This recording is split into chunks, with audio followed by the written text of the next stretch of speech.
அனைவருக்கும் வணக்கம். மருத்துவ குறிப்புகள் சிலவற்றை சொல்கிறேன், கேட்டு பயனடைங்க.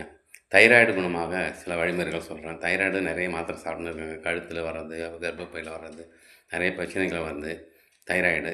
இந்த தைராய்டுனால மலட்டுத்தன்மை ஏற்படுகிறது. ஆண்களுக்கும் தைராய்டு இருந்தால் குழந்தையின்மை ஏற்படுகிறது.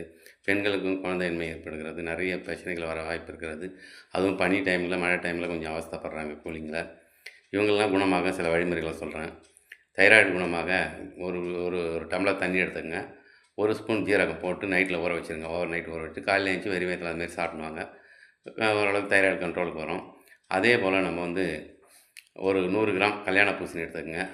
ஒரு கைப்பிடி அளவுக்கு கொத்தமல்லி எடுத்துக்கங்க. இது 2யும் மிக்சியில் போட்டு அடித்து சாறு எடுத்து காலையில் வெறும் வயித்துல 48 நாட்கள் குடிச்சுடுவாங்க. எப்பேற்பட்ட தைராய்டு குணமாயிடும். அதே போல் மந்தாரப்பட்டை ஒரு கைப்பிடி அளவுக்கு எடுத்துக்கங்க. ஒரு 2 டம்ளர் தண்ணியில் போட்டு கொதிக்க வச்சு வடிகட்டி காலையில் வெறும் வயித்துல 48 நாட்கள் குடிச்சுடுவாங்க. எப்பேற்பட்ட தைராய்டும் குணமாக வாய்ப்பு இருக்கிறது.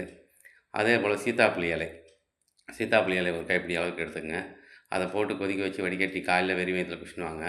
தைராய்டு குணமாக வாய்ப்பு இருக்கிறது. அதே போல் கடற்பாசி, சித்தா கடைகளில் விற்கும் கடற்பாசி வாங்கிக்கோங்க. ஒரு டம்ளர் தண்ணியில் நைட் போட்டு கொஞ்சம் ஊற வைங்க. காலையில் எழுந்துச்சி அந்த தண்ணியை குடிங்க. தைராய்டு குணமாக சீக்கிரம் வாய்ப்பு இருக்கிறது. அதே போல் சவ் ஒரு 1/4 கிலோ வாங்கிக்கோங்க. தோலை சீவிடுங்க. மிக்சியில் போட்டு அடித்து சாறு எடுத்துகிட்டு அதனோட தேங்காய் பால் அரை கிளாஸ் எடுத்துக்கங்க.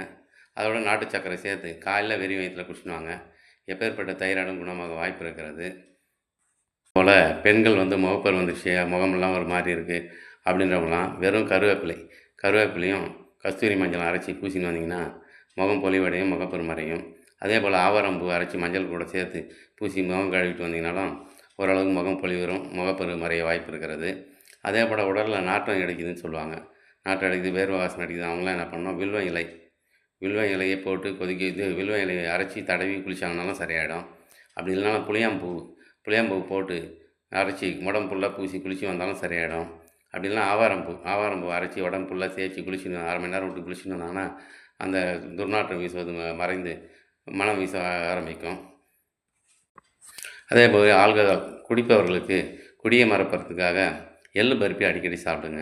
எள்ளு பருப்பி சாப்பிட்டு குடிப்பழக்கம் கொஞ்சம் நாளடைவில் மறக்க வாய்ப்பு இருக்கிறது. அதே போல் மிளகாயினுடைய தழையை ஊறுகாய் அரைச்சி சாப்பிட்னாலும் அந்த குடிப்பழக்கம் மறக்க ஒரு வாய்ப்பு இருக்கிறது. அதே போல் கொய்யாப்பழம் அடிக்கடி சேர்த்து உணவில் சேர்த்துன்னு வந்தீங்கன்னாலும் குடிப்பழக்கம் மறக்க வாய்ப்பு இருக்கிறது. அதே போல் தினமும் உலர் திராட்சை கொஞ்சம் காலையில் வெறும் வயித்துல சாப்பிடுவதனால தான் குடிப்பழக்கம் மறக்கிறது நிறைய வாய்ப்பு இருக்கிறது. நம்ம சேனலை சப்ஸ்கிரைப் பண்ணுங்கள், லைக் பண்ணுங்கள். இன்னும் சில மருத்துவ குறிப்புகளோடு உங்களை சந்திக்கிறேன். நன்றி, வணக்கம்.